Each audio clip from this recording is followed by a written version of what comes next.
I suddenly found a strange man lying on the bed. We both got scared of each other at the same time. I rushed out of the room to ask my family for help, but my parents stayed unusually calm. My mother then formally introduced Edward to me. Edward used to live alone in a dark old castle. My mother felt sorry for him the moment she saw him. He had no human hands, and he had cuts all over his face. So my mother decided to bring him back to live in the town. When he saw my photo for the first time, his cold heart started to tremble. One day, Edward was walking down the street. He saw my boyfriend kissing me. His mood instantly dropped. When I got home, I found I had left my keys. That made me think of Edward. Edward immediately opened the door with his scissor hands, but my boyfriend did not thank him and treated him like a dog. After my boyfriend went out, he got the idea to steal a car and even planned to have Edward help pick the lock. I could not talk him out of it, so I agreed. At night, a few of us sneaked into the building. Edward opened the front door right away. As soon as he walked into the secret room, my boyfriend locked him inside. The window was pulled down. The alarm went off instantly. Edward grabbed the door handle in a panic, but found there was no keyhole on it. My boyfriend took the chance to drive me away. The police arrived soon and told Edward to surrender. But as soon as he walked out of the building, the scissors in his hands were mistaken for weapons by the police. The police were about to shoot Edward. Luckily, a neighbor came over to explain, but he was still taken to jail. My parents came to bail him out. The police saw he had been framed and finally released Edward without charges. When Edward got back home, I apologized and said it was all my boyfriend's fault, and thanked Edward for not selling me out, but he said he would do whatever I asked. Then, my boyfriend suddenly called me outside.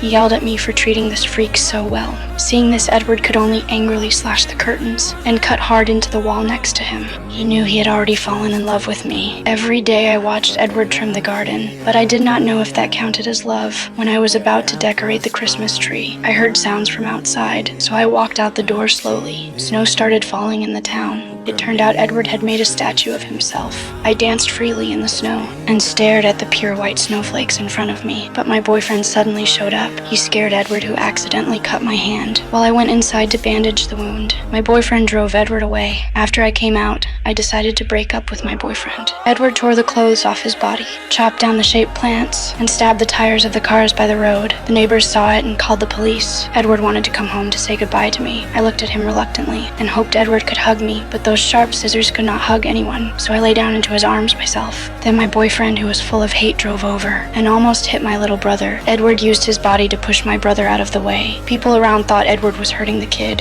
My ex pretended to rush over to protect my brother. Edward cut my ex in self-defense. The neighbors all saw Edward as a monster. To protect him, I told Edward to run. The police cars had already arrived. The police only fired a few shots into the sky and told everyone Edward was already dead.